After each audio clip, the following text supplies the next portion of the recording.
क्या तुम्हारे दिमाग में भी कभी ये ख्याल आया है कि दादाजी ने हाईवे वाली जमीन ली होती तो आज मैं करोड़पति होता? या फिर बॉन्ड्स में रिलायंस के शेयर्स में 1997 में 1998 में इन्वेस्ट किया होता तो आज पैसा ही पैसा होता। एमआरएफ के जो शेयर्स हैं आज भाई 1 लाख रुपए से ज्यादा का एक शेयर है। उस टाइम पे जब 1 रुपए का था तब लिया होता, ऐसी 1000 ले लेते हैं भाई, करोड़पति फिर से। तो इन सारे एग्जाम्पल्स में जो एक कॉमन फैक्टर है वो है टाइम। बहुत पहले ये कर लिया होता, बहुत पहले वो कर लिया होता, 2011 में बिटकॉइन ले लिया होता। तो ये सारे एग्जाम्पल किसको बता रहे हैं? ये बता रहे हैं द पावर ऑफ कंपाउंडिंग को। एंड जो returns growth and depreciation, returns and growth की अगर हम बात करें तो यहाँ पे जो टाइम फैक्टर होता है बहुत ही बड़ा फैक्टर होता है। जैसे कहा जाता है कि अगर आप अर्ली इन्वेस्टिंग शुरू करोगे, भले आप कम इन्वेस्ट कर रहे हो, और एक बंदा जो ज्यादा इन्वेस्ट कर रहा है आपसे 10 साल बाद, आप डेफिनेटली ज्यादा अर्न करोगे आफ्टर 20-30 ईयर्स। तो यही होती है एक्चुअल पावर ऑफ कंपाउंडिंग, क्योंकि जो पैसा आप इन्वेस्ट करते हो उसके इंटरेस्ट के भी इंटरेस्ट पे इंटरेस्ट मिलता है। Just imagine that power. तो इसीलिए कहते हैं the power of compounding is real and सबसे बेस्ट टूल है आज के जमाने में। So hello everyone, my name is Hrithik Raj and आज हम बात करने वाले हैं रिटर्न्स ग्रोथ एंड डेप्रिसिएशन की। ये सेकंड लास्ट चैप्टर है आपकी क्लास 12th की बुक का। तो अगर आपने अभी तक पुराने चैप्टर्स नहीं देखे हैं तो आई बटन पे क्लिक करो, पूरी 12th की प्लेलिस्ट मिल जाएगी और इसी के साथ हमारा पूरा कोर्स आज खत्म हो जाएगा। मैं सारी चीजें ऑलरेडी करवा चुका हूं, तो नहीं देखा है तो देख लेना। और आगे मैं मोस्ट एक्सपेक्टेड क्वेश्चंस की सीरीज लेके आने वाला हूं, तो उसके लिए सब्सक्राइब करके भी जाना। तो बिना किसी देरी के चलो शुरू करते हैं with this chapter, returns growth and depreciation in one shot. तो होता क्या है? Compound annual growth rate. यहीं से शुरू है, पहली एक्सरसाइज आपके में है नहीं, सेकंड एक्सरसाइज से शुरू है जिसको हम सीएजीआर बोलते हैं, the compound annual growth rate. अब एग्जाम्पल के तौर पे राहुल थे, इन्होंने 1 लाख रुपए इन्वेस्ट किया स्टॉक्स में of a company for 5 years. अब स्टॉक्स का तो ये सीन है, पैसा ऊपर भी जाता है नीचे भी आता है। 1 साल के बाद राहुल को ग्रोथ देखी, 8,000 रुपए बढ़ गए, 8% का रिटर्न। लेकिन अगले साल यही स्टॉक प्राइस 87,000 मार्केट क्रैश हो गई होगी कोई रीजन की वजह से। फिर प्राइस देखो बढ़ गया, बहुत बढ़ गया, फिर और बढ़ गया, फिर और बढ़ गया। तो तुम देख रहे हो प्राइस का जो ट्रेंड है वो लीनियर नहीं है। तो अगर राहुल को ये जानना है मेरा ईयर ऑन ईयर ग्रोथ कितनी हुई है, तो वो किसका टूल का एग्जाम हेल्प लेगा? सीएजीआर का लेगा। तो Rahul wants to know the study annual growth rate of his investment on an average, what annual rate of return he is getting on his investment. This study annual growth rate is called compound annual growth rate. समझे? तो यहां पे तुम कहोगे sir 17,000 divided by 1 lakh, 17,000 का profit divided by 5, percentage निकल जाएगा। But ऐसा नहीं होता है। तो आप सीएजीआर में ये गलती मत करना कि आप फाइनल माइनस इनिशियल करोगे, एक 17% ग्रोथ आई है, उसको हमने 5 से डिवाइड कर दिया, 3 पॉइंट कितना आ गया, 3.4% ग्रोथ। लेकिन ये गलत है, वो 3% ग्रोथ हो सकता है, 4% भी हो सकता है, 3.5 हो ऐसा जरूरी नहीं है। तो आपको एक लीनियर टर्म्स में नहीं सोच के एक स्टेडी ग्रोथ को सोचना है। अगर 1 लाख रुपए 1,17,000 बन रहे हैं 5 साल बाद, तो वो स्टेडी ग्रोथ क्या रही होगी? Year on year. इसी को सीएजीआर कहते हैं। समझ में आ रहा है? नहीं आ रहा कोई बात नहीं, अभी हम फॉर्मूले से समझेंगे तो ज्यादा अच्छे से समझ में आएगा। तो कंपाउंड ग्रोथ रेट एक मेजर है एवरेज ईयरली ग्रोथ निकालने का of an investment of a certain period when returns are reinvested at the end of the each year. जो आपके स्टॉक का प्राइस ग्रो हो रहा है उसको और ग्रो होने का मौका मिल रहा है, आप उसको निकाल नहीं रहे हो। सीएजीआर हेल्प करता है इन्वेस्टर्स को कंपेयर करने में डिफरेंट इन्वेस्टमेंट प्लान्स। तो सीएजीआर का क्या यूज है? डिफरेंट इन्वेस्टमेंट प्लान्स को कंपेयर करने में, कि भाई एक एक म्यूचुअल फंड था जो बहुत ही बूम में शुरू हुआ, तो वो 1 साल में 100% रिटर्न दे देगा, है ना? पैसा सोचो, स्टॉक मार्केट का प्राइस डबल हो गया तो 1 साल में 100%, बाकी जो इतने सालों से चलते आ रहे थे उन्होंने 100% रिटर्न थोड़ी दिया। तो भाई ये जो डिफरेंस इन रिटर्न्स हैं वो कैसे मैनेज होते हैं, वो कैसे पीक पे आते हैं या किस तरीके से होते हैं, वो सीएजीआर कैलकुलेट करता है। अब सीएजीआर जिसका अच्छा होगा यानी वो फंड अच्छा परफॉर्म करता है। तो and gives accurate measure of investment growth over a period of time. तो हम 1 साल में किसी का तुक्का लग गया उसको नहीं मेजर करते, over a longer period of time में किसने एक स्टेडी रिटर्न्स दिए हैं वो इंपॉर्टेंस रखता है। तो इसलिए सीएजीआर इंपॉर्टेंट है। सीएजीआर का जो फॉर्मूला होता है वो एक्चुअली कंपाउंड इंटरेस्ट का ही फॉर्मूला होता है। Amount is equals to principal 1 plus rate की पावर एन, ये R/100 होता है, उसको हम आई लिखते हैं, इसकी पावर एन। तो इसको हम इस तरीके से भी लिख सकते हैं, जो अमाउंट है मेरे आने वाली वैल्यू उसको फ्यूचर वैल्यू कहते हैं, जो पैसा मेरे पास आज जो मैं इन्वेस्ट कर रहा हूं वो मेरी प्रेजेंट वैल्यू है, इनटू 1 प्लस आई की पावर एन, उसको मल्टीप्लाई करोगे तो तुम्हें फ्यूचर वैल्यू मिलती है। ये फॉर्मूला आपको याद रखना है। Final value of the investment, present value of investment, I rate of interest पर पीरियड है, n is the number of periods, not years, periods, कितने पीरियड में ये काम हो रहा है, क्योंकि वो क्वार्टरली भी हो सकता है, मंथली भी हो सकता है, सेमी एनुअली भी हो सकता है। सीएजीआर के क्या स्टेप्स होते हैं, क्या आपको भी पूरे फॉलो करने हैं? नहीं, लेकिन एक समझ पाना इसको बहुत अच्छी चीज है। तो इसी फॉर्मूले को हम आगे कर रहे हैं, पीवी को डिवाइड करेंगे, तो F V divided by PV, future value divided by present value, ये इसका हो गया। अब अगर मैं इसमें nth रूट ले लूं तो ये n गायब हो जाएगा, यहां से देखो n गायब हो गया, लेकिन 1 अपॉन n इसके ऊपर आ गया, और मुझे सिर्फ i निकालना है। i क्या है? जिस रेट से ग्रोथ हो रहा होगा, तो future value divide by present value, इसकी पावर 1 अपॉन n माइनस 1, इसी को हम कहते हैं कंपाउंड एनुअल ग्रोथ रिटर्न। और ये जो मेन फॉर्मूला बनता है सीएजीआर का, वो ये फॉर्मूला आपका बन जाता है। इसी फॉर्मूले को आपको ध्यान में रखना है और इसी से सारे क्वेश्चंस को सॉल्व करना है। अभी आगे देखोगे तुम्हें लगेगा इतना आसान कैसे हो सकता है, तो इसमें बहुत ज्यादा है नहीं, इकलौता ये फॉर्मूला है जिसको आपको यूज करना है। अब तुम कहोगे सर कैलकुलेशंस कैसे करेंगे, बड़ी डिफिकल्ट होती हैं। पहले क्या करते थे, लॉग का यूज करके कैलकुलेशन करनी पड़ती थी, लेकिन अब वो भी हट चुका है, आपको वैल्यू वहीं पे दे देते हैं। अभी क्वेश्चन में दिखाता हूं कैसे आता है। एक एवरेज एनुअल ग्रोथ रेट में और कंपाउंड एनुअल ग्रोथ में क्या डिफरेंस होता है? देखो, AAGR is the average annualised return of an investment. आज मेरे पास 1 लाख रुपए है, 5 साल बाद 1,20,000 हुआ, तो 20,000 की ग्रोथ हुई ऑन 1 लाख, तो 20% का रिटर्न है 5 साल में। तो 20% डिवाइड बाय 5, 4% पर ईयर। तो आप टोटल करके divide by number of years करते हो, उससे तुमको एवरेज एनुअल ग्रोथ मिलता है। लेकिन सीएजीआर क्या होता है, वो क्या करेगा, 1,20,000 डिवाइडेड बाय 1 लाख, उस पूरे की पावर 1/5, 1.2 की पावर 1/5 -1, तो वो टोटल तुमको एक रिटर्न मिल जाता है। उसको कैलकुलेट कैसे करना है, will get to that.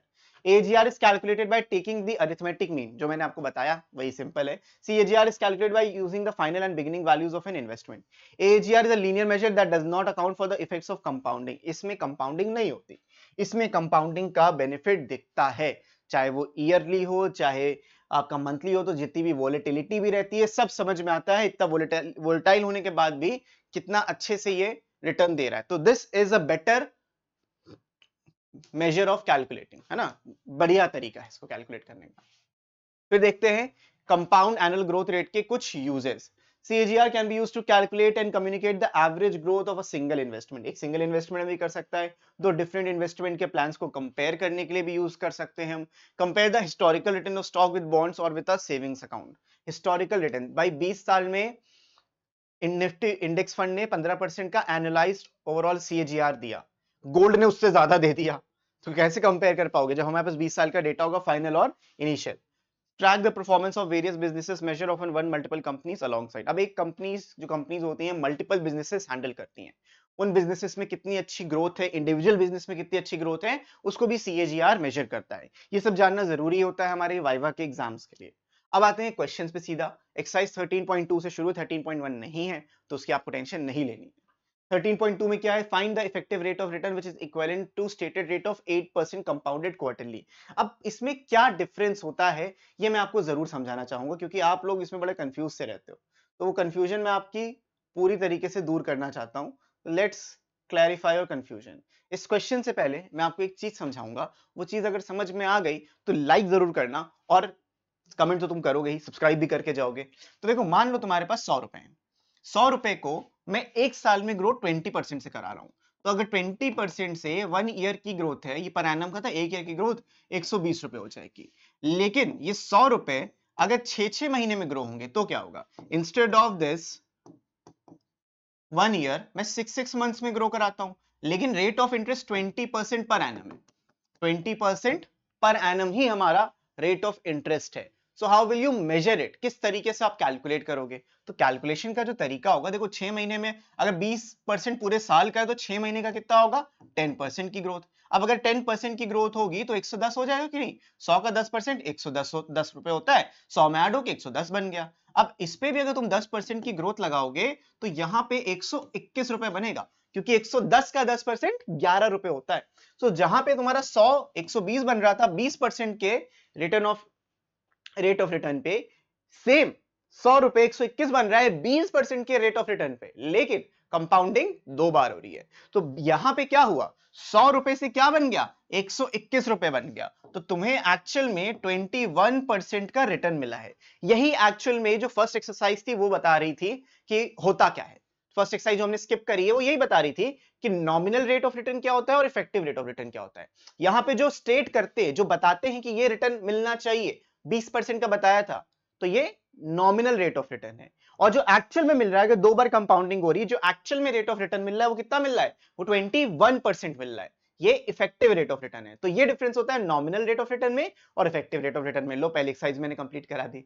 Logic समझ में आया? जो क्वेश्चन में लिखा होगा दैट इज नॉमिनल, जो एक्चुअल में बन रहा है, जैसे इस केस में बन रहा था, that is effective rate of return. 100 से 121 बना, कितने का डिफरेंस है, 21 रुपए का, किसके, 100 रुपए पे, 21/100 इंटू 100%। लॉजिक समझ में आया भाई सबको? तो ये होता है आपका इफेक्टिव रेट ऑफ रिटर्न। वैसे ही यहां पे अगर 8% कंपाउंडेड क्वार्टरली है, लेकिन ये 8% जो होता है, ये 8% पर एनम होता है हमेशा। This is just 8% per annum, not 8% पर क्वार्टर, 8% पर एनम है। तो अगर 8% पर एनम है, हम कैसे इसको कैलकुलेट करेंगे, चलो समझते हैं। मान लीजिए आपके पास 100 रुपए है, 300 रुपए, जो भी है आपके पास, दैट डजंट मैटर। मान लो 1 रुपए है, तुम्हारा जो प्रिंसिपल अमाउंट है दैट इज 1 रुपीज। अब ये 1 रुपए कितना ग्रो होता है, हमको यही तो जानना है। तो अमाउंट कैसे आप निकालते हो, अमाउंट निकालते हो principal 1 plus R by 100 raise to the power n, यही तो लिखते हो, दैट इज द अमाउंट। अब जब तुम अमाउंट निकालोगे, यहां से तुम्हें अमाउंट क्या मिल जाएगा, प्रिंसिपल 1 रुपए था, 1 plus R, R will be, अब इंस्टेड ऑफ आर हम एक नया फॉर्मूला यूज करते हैं, 1 plus I raise to the power n। और आई क्या होता है बच्चों, आई होता है रेट ऑफ इंटरेस्ट पर पीरियड। ये मैंने सिखाया है आपको, एन्युटीज में नहीं देखा, आई बटन पे क्लिक करो, मिल जाएगा, रेट ऑफ इंटरेस्ट पर पीरियड। तो instead of using the compound interest का नॉर्मल सा फॉर्मूला, हम ये वाला फॉर्मूला यूज करना ज्यादा प्रेफर करते हैं, बेटर हमारे लिए ये फॉर्मूला है, तो इसका यूज करते हैं। So what will be I according to this question, I इस क्वेश्चन के अकॉर्डिंग हो जाएगा, भाई 8% साल का था, हमें क्वार्टर्स में निकालना है, एक साल में 4 क्वार्टर्स होते हैं, इसलिए 4 से डिवाइड किया और 100 से भी डिवाइड करेंगे, तो यहां से तुमको मिल जाएगा 0.02, this is the value of I. तो आपका जो अमाउंट बनेगा, वो अमाउंट क्या बनेगा, प्रिंसिपल हमने 1 रुपए मानते हैं, तो principal 1 plus 0.02 raise to the power, और एक साल की ही बात होती है, एक साल में 4 क्वार्टर्स होते हैं, तो यहाँ पे पावर 4 हो जाएगी। तो तुम देखोगे 1 रुपए इधर 1.02 रेज टू द पावर 4, और ये चीज तुमको क्वेश्चन में दी है, देखो एग्जैक्टली ये दिया रहता है, तो ये बहुत आसानी से तुम जज कर सकते हो। तो 1.0824 हो जाएगा, ये आ गया तुम्हारा अमाउंट। अब तुम्हें अमाउंट मिल गया, ये एक्सप्लेनेशन समझ में आ गया, मैं हटा देता हूं।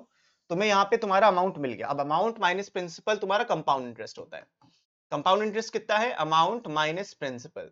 So what is amount? This value is amount 1.0824 minus में 1, तो यहां से आ जाएगा 0.0824। यहां पे अगर हम रेट ऑफ रिटर्न निकालेंगे, रेट आ जाएगा आपका 0.0824 इंटू 100%। हमें परसेंटेज में कैलकुलेट करना है, तो 100% करेंगे, तो आ जाएगा यहां से 8.24%। तो इस क्वेश्चन का आंसर क्या आ जाएगा, 8.24% पर एनम। इतना आसान होता है बच्चों निकालना, इजी, समझ में आ गया।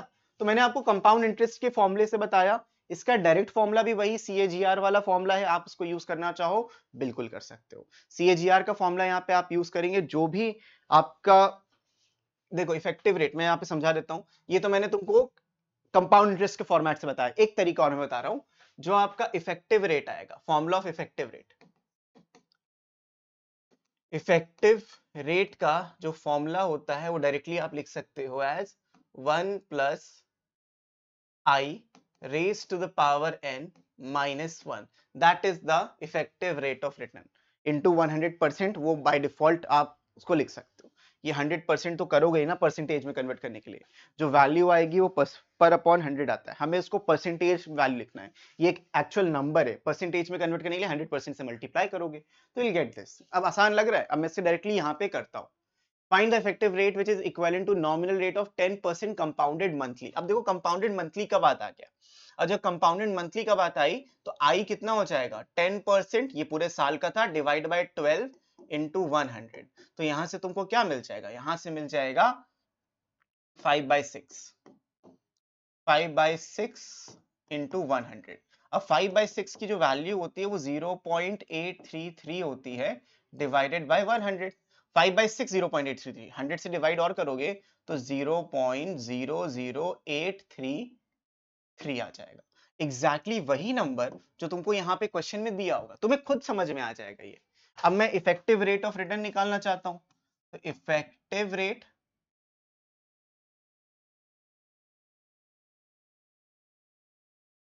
effective rate of return will be 1 plus this I 0.00833 raised to the power 12 minus में 1।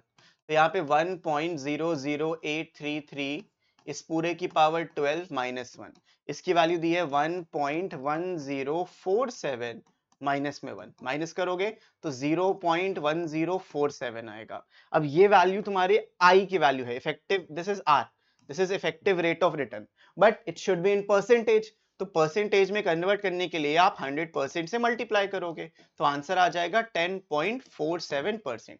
ये क्या बता रहा है, जो एक्चुअल में 10% होता बट तुम मंथली कर रहे हो तो 10.47% मिलेगा। तो यही होता है इफेक्टिव रेट ऑफ रिटर्न। आसान बात है, आसान सी भाषा में समझा दिया, कोई दिक्कत नहीं होगी। बढ़ते हम आगे। Find the effective rate which is equivalent to nominal rate of 10% compounded semi-annually and quarterly। दोनों के ही ऑप्शंस आपको यहाँ पे देखो दिए हुए हैं पहले पार्ट में, और ये सीबीएसई 2024 अभी लेटेस्ट आया हुआ क्वेश्चन है। Find the effective rate which is equivalent to this. तो इफेक्टिव रेट का फॉर्मूला मैंने क्या बताया, 1 plus I raise to the power n minus में 1। तो 1 प्लस, जब आई हम पहले पार्ट के लिए निकाल रहे हैं, what will be the I will be 10% था, क्योंकि आप सेमी एनुअली कर रहे हो, डिवाइड बाय 2 करोगे और इनटू 100 करोगे, यहां से आपको नंबर मिल जाएगा 0.05। अब यहाँ पे हमें r निकालना है विच इज 1 प्लस 0.05। अब क्योंकि आप n2 एक साल की बात कर रहे हैं, तो n कितना हो जाएगा 2, एक साल में कितनी बार कंपाउंडिंग होगी सेमी एनुअली, तो 2 बार कंपाउंडिंग होगी, और माइनस में 1 करेंगे विच इज 1.05, इसका स्क्वायर माइनस 1, जो आएगा 1.1025, 1.1025 माइनस 1। तो यहां से r कितना मिल जाएगा, r मिल जाएगा 0.1025 और 10.25%, दैट इज द आंसर। अब सेम चीज को अगर आप क्वार्टरली करोगे, तो यहाँ पे जो इफेक्टिव रेट ऑफ रिटर्न होगा 10% डिवाइडेड बाय 4 इंटू 100 हो जाएगा, जो नंबर आपको मिलेगा वो मिलेगा 0.025। अब फिर से वही फॉर्मूला, ये फॉर्मूला लगा देंगे, तो आपको मिल जाएगा 1 प्लस 0.025, क्योंकि एक साल में 4 क्वार्टर्स होते हैं, पावर 4 माइनस 1, यानी 1.025 raise to the power 4 minus 1। ये आ जाएगा 1.1038 माइनस 1 विच इज 0.1038 और 10.38%। तो यहाँ पे 10.25 आ रहा था, यहाँ पे 10.38% आ रहा है। सो आई होप ये समझ में आ गया होगा, and this is your final answer. अब बढ़ते हैं हम अगले क्वेश्चन की तरफ। इजी इजी क्वेश्चन है सारे, तो मैं बहुत सारे करा भी नहीं रहा हूँ।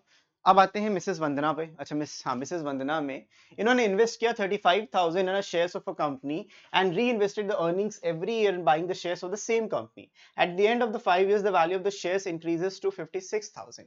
Calculate the compounded annual growth rate of her investment.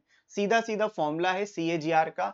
CAGR का फॉर्मूला आपको याद रखना है, it is future value divided by the present value पूरे की power 1 upon n and minus में 1।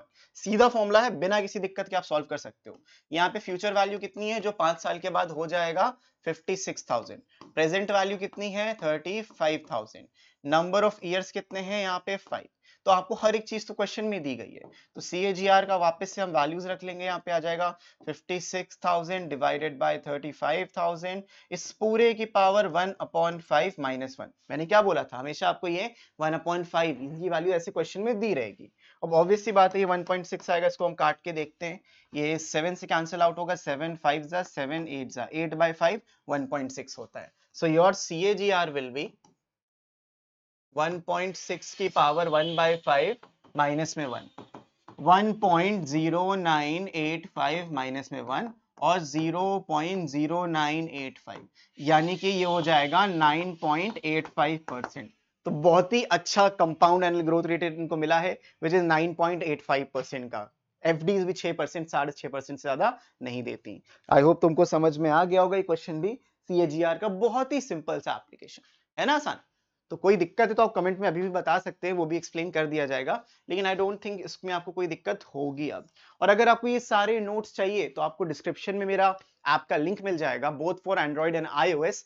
iOS में खाली, एंड्रॉइड तो डायरेक्टली आप डाउनलोड करके नंबर से लॉगिन कर सकते हो, लेकिन iOS के लिए आपको एक कोड डालना पड़ेगा उसके अंदर, TKSHMF।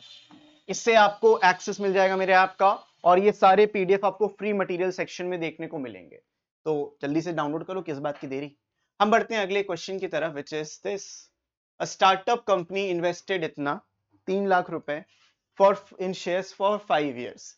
The value of this investment was 3,50,000 at the end of the second year, 3,80,000 third year के एंड पे, final value stood at 4,50,000. Calculate the CAGR of the investment. तो इसमें घुमा फिरा के क्वेश्चन में तुमको रुलाने की कोशिश करी जाएगी, लेकिन तुमको रोना नहीं है, तुमको डटे रहना है। हमसे CAGR पूछा है, यहाँ पे हमें सिर्फ दो चीजों से मतलब है, प्रेजेंट वैल्यू से जो 3 लाख रुपए थी, और जिसलिए पूछा है लास्ट में फ्यूचर वैल्यू जो 4,50,000 रुपीज था। तो यहां से CAGR का आपको फॉर्मूला लिख लेना है। CAGR का जो फॉर्मूला होगा, that would be future value divided by present value इस पूरे की पावर 1/n माइनस में 1। Future value is 4,50,000 divided by 3 lakh rupees इस पूरे की पावर 1/n, कितना है, 5 साल है।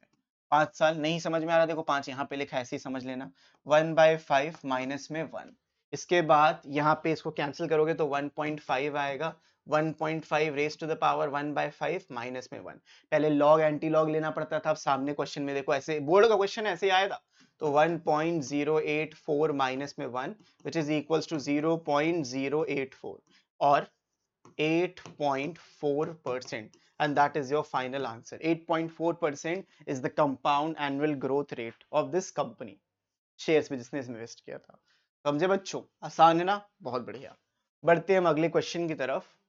Assume an investment starting value is this, grows to 50,000 in 3 years, calculate the CAGR। तो प्रेजेंट वैल्यू दिया है, फ्यूचर वैल्यू दिया है, CAGR का फॉर्मूला लगा लेते हैं।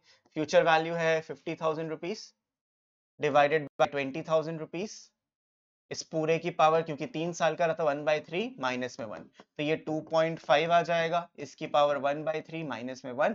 क्वेश्चन में दिया हुआ है 1.355 माइनस में 1 विच इज 0.355। अब इतनी अच्छी ग्रोथ है, यानी ये है 35.5% की growth, and that is the answer. 20,000 अगर 50,000 बन गया तो 2.5 गुना पैसा हो गया, लेकिन ग्रोथ रेट कितना है, 35.5%। That is the final answer. Logic समझ में आ रहा है बच्चों? बस इसी तरीके से CAGR को आपको लिखना है, ये फॉर्मूला वैल्यूज हमेशा क्वेश्चन में दी रहेंगे, और ये CBSE 2024 का क्वेश्चन है। जस्ट इमेजिन कितने आसान क्वेश्चन आते हैं। अब CAGR उतना ही था, उतने ही क्वेश्चन, उस पर बहुत ज्यादा वेरिएशन नहीं पूछ सकते हैं। अब आते हैं हम डेप्रिसिएशन के ऊपर। डेप्रिसिएशन क्या होता है?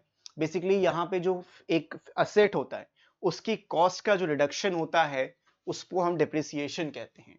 तो depreciation defined as a reduction of original cost of a fixed assets such as buildings, furniture, machinery, vehicles, etc. over a period of time due to wear and tear. आप कोई भी सामान खरीद के लाओगे, उस पर डेप्रिसिएशन होता है ना। डेप्रिसिएशन का मतलब उसकी वैल्यू गिरती है क्योंकि आप उसको यूज कर रहे हो, उसको वेयर एंड टेयर कर रहे हो। Original cost is the total price at which the asset was purchase. Original cost उन्होंने डिफाइन किया, क्या होता है, वो प्राइस जिस पे एसेट को खरीदा जाता है। The time period in which asset is expected to functional is called the useful life. जितना आप उसको यूज करोगे वो उसको यूजफुल लाइफ बोलेंगे, और एक टाइम के बाद जब उसको बेचने जाओगे जो पैसा उससे मिलेगा उसको स्क्रैप वैल्यू बोलते हैं।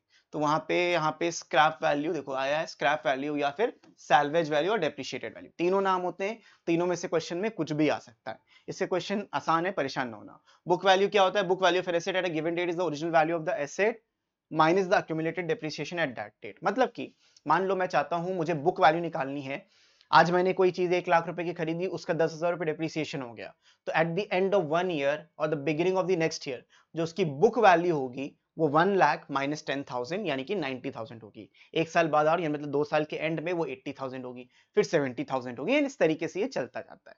तो that is what depreciation is. और मैंने जो तुमको बताया अभी, इसको लीनियर लाइन मेथड कहते हैं। कई मेथड होते हैं डेप्रिसिएशन को कैलकुलेट करने का, लीनियर मेथड और straight line method, declining balance method और written down value method, sum of year digit method और यूनिट ऑफ प्रोडक्शन मेथड। हमको कुछ नहीं करना इसमें से, बस पहला वाला करना है, लीनियर मेथड। यही एक एक्सरसाइज 13.3, उतना ही करना है एंड काम खत्म।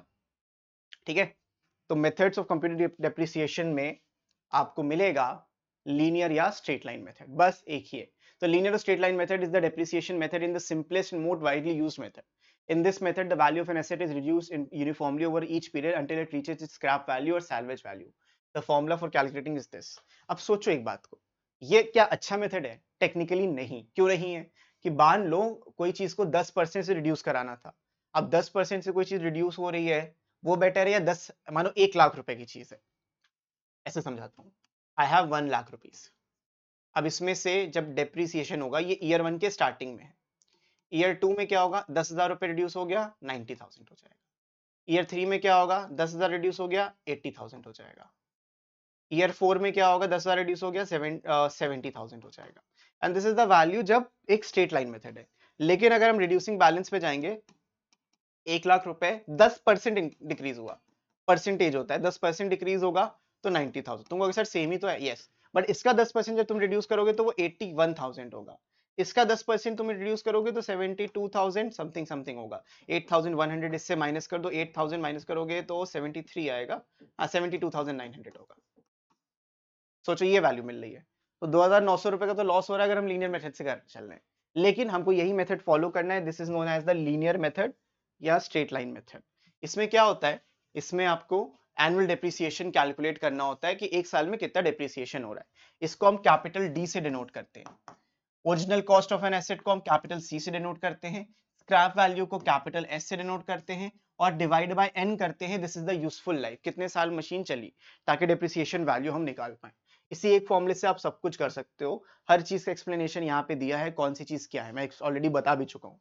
Okay, so this is the straight line method. इसी पे हम क्वेश्चंस भी करेंगे. कुछ और चीजें होती हैं, जैसे डेप्रिसिएशन अगर रेट निकालना है, किस रेट से डेप्रिशिएट हो रहा है, तो यहाँ पे annual depreciation divide by the total depreciation. मान लो कि 4 साल चला, 40,000 रिड्यूस हुआ है, 10,000 रुपए एक साल में हुआ था, तो 10,000 डिवाइड बाय 40,000, 25% रिडक्शन हो रहा है. तो इस तरीके से आप निकाल सकते हो. और परसेंटेज के टर्म में annual depreciation divide by C minus S into 100. Simple सा फॉर्मूला है, कोई दिक्कत नहीं. बुक वैल्यू क्या होती है, ओरिजिनल वैल्यू एसेट में से वो माइनस कर दो जितनी डेप्रिशिएट हुई है, और इनटू टाइम, कितने टाइम के लिए डेप्रिशिएट हुई है. ये एग्जांपल मैंने तुमको स्टार्टिंग में बता दिया था.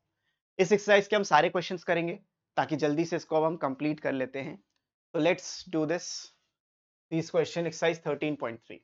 एक पीस ऑफ फर्नीचर है जो कॉस्ट करता है 25,000 का. तो C की वैल्यू यहाँ पे 25,000 रुपीज है. यूजफुल लाइफ उसकी 8 ईयर्स है और स्क्रैप वैल्यू उसकी 0 है. हमको एनुअल डेप्रिसिएशन निकालना है, तो D, कैपिटल D की वैल्यू निकालनी है. Formula C minus S divide by N होता है. C है 25,000 माइनस 0 डिवाइडेड बाय 8, ये आ जाता है 3,125 रुपीज. तो ये सीधा सीधा आंसर आपको मिल जाएगा, और कोई इसमें ज्यादा तीन जाम है नहीं. तो डेप्रिसिएशन बहुत ही ज्यादा आसान है, इसीलिए इन दोनों एक्सरसाइज को मैं एक ही वीडियो में करा रहा हूँ, अलग दो वीडियोस नहीं, एक में सब खत्म.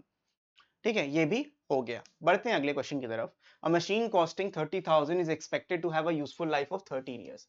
कॉस्ट इसकी 30,000 है, इसका लाइफ साइकिल 13 इयर्स की है, और जो फाइनल स्क्रैप वैल्यू मिलेगी वो 4,000 का मिलेगा. मतलब जब बेचने जाओगे 4,000 रुपए मिलेगा. हमें एनुअल डेप्रिसिएशन बताना है यूजिंग स्ट्रेट लाइन मेथड. ये नहीं भी बोलेंगे तो तुम्हारे कोर्स में सिर्फ स्ट्रेट लाइन मेथड ही है, स्ट्रेट लाइन मेथड ही लगाना.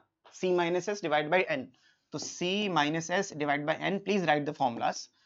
30,000 माइनस 4,000 डिवाइडेड बाय 13, तो यहाँ से मिल जाएगा 26,000 divided by 13, which is just 2,000 rupees. ये क्या है, this is the annual depreciation. हर साल कितने से गिर रहा है, 2,000 रुपए से गिर रहा है. हमसे रेट निकालने को नहीं पूछा, तो हमें उसकी टेंशन भी नहीं है. And that's it, this is your final answer. फिर आते हैं अगले क्वेश्चन की तरफ. An asset the life of which is estimated to be 8 years cost 80,000 rupees. Cost इसकी 80,000 रुपीज है, लाइफ इसकी 8 साल है, डिप्रिसिएशन कैपिटल डी दिया इन्होंने 9,000 है. Find the scrap value using linear method. कोई बात नहीं, फॉर्मूला तो एक ही है, C minus S divided by N. तो मुझे S की वैल्यू चाहिए, तो इधर हम आ जाएंगे, इधर ND लिख देंगे is equals to C minus S. S को इधर ले आते हैं, C माइनस ND हो जाएगा. ठीक है, तो this is the formula I am going to use. फॉर्मूले से बना सकते हो, कोई अलग से रटना नहीं है, एक ही पढ़ लो, एक ही समझ लो, सारे क्वेश्चन उससे सॉल्व हो जाते हैं. हमें स्क्रैप वैल्यू कैलकुलेट करना था, कॉस्ट था 80,000 रुपीज, माइनस करेंगे टाइम, इनटू जो लीनियर डेप्रिसिएशन हुआ है 9,000 रुपीज का डेप्रिसिएशन हुआ है पर एनम, तो 80,000 में से आप 72,000 हटा दोगे तो आपका जो पैसा बचेगा वो बचेगा 8,000 rupees and that is the scrap value. जब आप मशीन को बेचने गए हो तो 8,000 रुपए की मशीन बिक गई 8 साल के बाद, जो अच्छी चीज है, बढ़िया। तो this is the final answer for this question, हमको स्क्रैप वैल्यू निकालना था। बढ़ते हैं अगले क्वेश्चन की तरफ।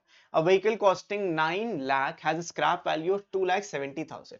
If annual depreciation is 70,000 find its useful life in years. N की वैल्यू निकालनी है। वेरी गुड, पहले सी लिख लेते हैं, दिस इज 9 लाख रुपीस। आप कॉमा प्रॉपरली लिखो, कोई दिक्कत नहीं है। स्क्रैप वैल्यू 2,70,000 रुपीस है, इसका एनुअल डेप्रिसिएशन 70,000 रुपीस है और मुझे एन कैलकुलेट करना है। तो फॉर्मूला एक बार लिख लेना, d is equals to c minus s divided by n. Since I need n, I'm going to write c minus s divided by d. यहां से n की वैल्यू आ जाएगी c which is 9 lakh minus 2,70,000 divided by 70,000. 9 lakh में से अगर आप ये हटा दोगे तो तुमको 6,30,000 मिल जाएगा डिवाइडेड बाय 70,000। यहाँ से 1 2 3 1 2 3 एक ये यहाँ से 9 आ जाएगा, तो टोटल 9 इयर्स आपका आंसर आ जाएगा। यूजफुल लाइफ कितनी थी? 9 साल ये मशीन चली, ये है इसकी यूजफुल लाइफ साइकिल। संजय बच्चा पार्टी, आसान ना? बहुत बहुत आसान। बढ़ते हैं हम अगले क्वेश्चन की तरफ, which is question number 5। A machine has a scrap value of 22,500 after 15 years of its purchase. If the annual depreciation charge is 8,500, find its original cost using linear method. Scrap value, मुझे original cost बताना है। Scrap value दिया है 22,500, life cycle 15 साल का था, annual depreciation 8,500 था। Capital D की वैल्यू, मुझे कैपिटल सी निकालना है। तो फॉर्मूला लिखेंगे, d is equals to c minus s divided by n. यहाँ पे nd आ जाएगा equals to c minus s और c is equals to s plus nd. That is what I need to calculate. So the cost is n in s क्या है? Scrap value 22,500 plus n is 15 into 8,500. यहाँ पे आप calculate जब करने आओगे तुम्हें मिल जाएगा, कितना मिल जाएगा भाई? 8,500 plus 4250, 4,250, ठीक है। यहाँ से आ जाएगा 12,750 प्लस 12 8,500 ना, 10 85,000, ओके 85,000 होगा, 42,500, एक जीरो आएगा। 127500 22,500, ये वैल्यूज मुझे ऐड करनी है। इसमें मैं 22,500 ऐड कर देता हूँ, 0,0,0,0,224,151, 1,50,000। तो जो कॉस्ट रही होगी वो 1,50,000 रही होगी इस मशीन की। ये कैलकुलेशन आप अपने अकॉर्डिंग भी कर सकते हो, ये मैंने अपने अकॉर्डिंग किया जैसे मुझे समझ में आया। मैंने 8,500 को पहले 10 से मल्टीप्लाई किया, फिर 5 से किया, दोनों को ऐड कर दिया एंड देन उसमें 22,500 ऐड कर दिया। मेरे लिए ये आसान पड़ा, तुम्हारे लिए जो आसान पड़े वो कर लो। ये तुम्हारा आंसर हो जाएगा, मुझे टोटल कॉस्ट बतानी थी उसकी। बढ़ते हैं अगले क्वेश्चन की तरफ। ये सीबीएसई 2022 टर्म 2 में आया क्वेश्चन है। Abe bought a mobile phone for 30,000, जिसने उसने खरीदा है वो 30,000 रुपीज है। The mobile phone is estimated to have a scrap value of 3,000 after span of 3 years. 3,000 का स्क्रैप वैल्यू होगा, एस हो जाएगा 3,000 का आफ्टर स्पैन ऑफ 3 इयर्स। बड़ा बेकार मोबाइल है, पता नहीं कौन सा मोबाइल लिया था उसने। Using the linear depreciation method, find the book value of the mobile phone at the end of 2 years. तो पहले हमें depreciation निकालना है इसके लिए, जो होता है c minus n divided by n. तो c minus s यानी कि 30,000 minus 3,000 divided by 3, तो आ जाएगा 27,000 divided by 3, जो आता है ₹9,000। तो इसका depreciation कितना हो रहा है? 9,000 रुपए पर एनम हो रहा है। मुझे बताना है book value after 2 years. book value book value, ये जो फॉर्मूला होता है ये होता है कॉस्ट माइनस जो डेप्रिसिएशन हुआ है और जितना टाइम के लिए तुम कैलकुलेट करना चाह रहे हो। तो कॉस्ट तो इसकी थी कितनी? 30,000 रुपीज, माइनस जो डेप्रिसिएशन हुआ है 9,000 रुपीज का हुआ है, 2 साल का करोगे तो यहाँ पे आ जाएगा 30,000 माइनस 18,000, जो आंसर आ जाएगा वो आ जाएगा 12,000। Book value at the end of the 2 years was 12,000 rupees and that is the answer. खत्म। ये भी आसान क्वेश्चन था। ये था question number 6 and I guess ये है आखिरी question. Yeah, this is the last question for this video. An asset cost 4,50,000 with an estimated useful life of 5 years and a scrap value of 1 lakh rupees. Using linear depreciation method, find the annual depreciation of the asset and construct a yearly depreciation schedule. हमको इसमें पूरा का पूरा एक depreciation schedule provide करना है। अब depreciation schedule क्या होता है? बुक वैल्यू स्टार्टिंग में क्या थी, depreciation कितना हुआ और एंड वैल्यू क्या थी, ईयर वाइज हमको ये काम कर लेना है। ठीक है, सो विल डू दिस। बहुत आसान तरीका होता है करने का, परेशान ना हो, समझाता हूँ। एक एसेट है 4,50,000 का, तो सी की वैल्यू 4,50,000 रुपीज हो गई। एस्टिमेटेड यूजफुल लाइफ 5 इयर्स है और स्क्रैप वैल्यू 1 लाख रुपीज है। यूजिंग लीनियर डेप्रिसिएशन मेथड, तो डेप्रिसिएशन क्या हो जाएगा, C minus S divided by n, जो आएगा 3,50,000 डिवाइडेड बाय 5, जो होता है 70,000 रुपीज। ये आ जाएगा 70,000। हमारा ये लीनियर डेप्रिसिएशन हो रहा है। ठीक है, 70,000 का डेप्रिसिएशन हो रहा है। अब मैं आपको यहाँ पे बना के दिखाता हूँ कि किस तरीके से आपको क्रिएट करना है। ओके, विल टेल यू किस तरीके से यहाँ पे चीजों का क्रिएशन करना है।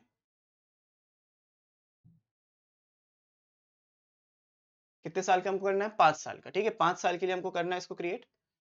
तो लेट्स ऐड कॉलम, रो, 1 2 5 हो गए, हाँ 5 हो गए, गुड। तो ये है मेरा टेबल। इस टेबल को आपको भी इसी तरीके से बना लेना है जैसे आपको अच्छा लगे, टेबल बस बननी चाहिए एक। तो यहाँ पे मेरा ईयर नंबर है, दिस इज द ईयर, जो भी ईयर मैं चाहता हूँ। बुक वैल्यू एट स्टार्टिंग,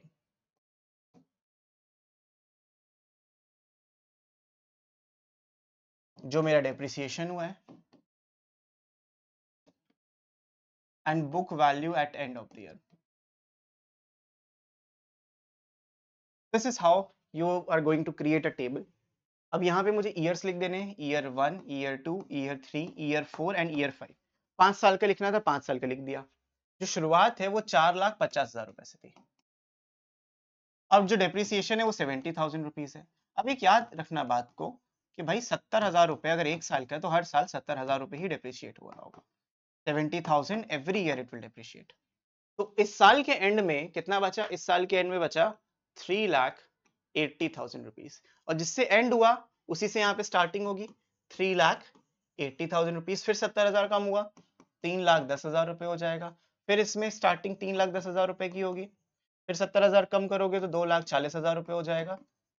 फिर स्टार्टिंग 2,40,000 की होगी, फिर 70,000 कम करोगे तो 1,70,000 रुपए हो जाएगा। फिर स्टार्टिंग 1,70,000 की होगी, और यहाँ पे 70,000 कम होने के बाद ये तुम्हारी स्क्रैप वैल्यू जो 5 साल के बाद आ रही थी। तो देख सकते हो ये पूरा शेड्यूल हमने क्रिएट किया। इसी तरीके से तुमको भी क्रिएट करना है और पूरे पूरे नंबर तुम्हारी झोली में। इसी तरीके से हमारा डेप्रिसिएशन चैप्टर या ग्रोथ रिटर्न्स और डेप्रिसिएशन चैप्टर पूरा कंप्लीट हो गया। इस चैप्टर में हमने इफेक्टिव रेट ऑफ रिटर्न समझा, नॉमिनल रेट भी समझा, CAGR भी पढ़ा दिया और डेप्रिसिएशन तो किया ही है। तो मैंने आपको कंप्लीट पूरा ये चैप्टर वन शॉट में यहाँ पे कंप्लीट करा दिया, और आई गेस 40 मिनट के अंदर, 40 मिनट्स के अंदर हमने पूरा एक चैप्टर कंप्लीट कर लिया, एक पीरियड से भी छोटा, हर एक क्वेश्चन को सॉल्व करते हुए। तो आपको समझ में आया तो सब्सक्राइब करके जाओ यार, और अपने दोस्तों के साथ शेयर करो। कमेंट जरूर करना कि आपको मेरा पढ़ाया कैसा लगता है, और अगर यहाँ तक बने हुए हो तो मेरा ऐप डाउनलोड करो, उसमें बहुत जल्दी बहुत अच्छे कोर्सेस आने वाले हैं। तो बच्चों इस वीडियो के लिए इतना ही, मैं मिलता हूँ आपसे नेक्स्ट वीडियो में। तब तक के लिए keep practising, keep learning, take care and bye bye.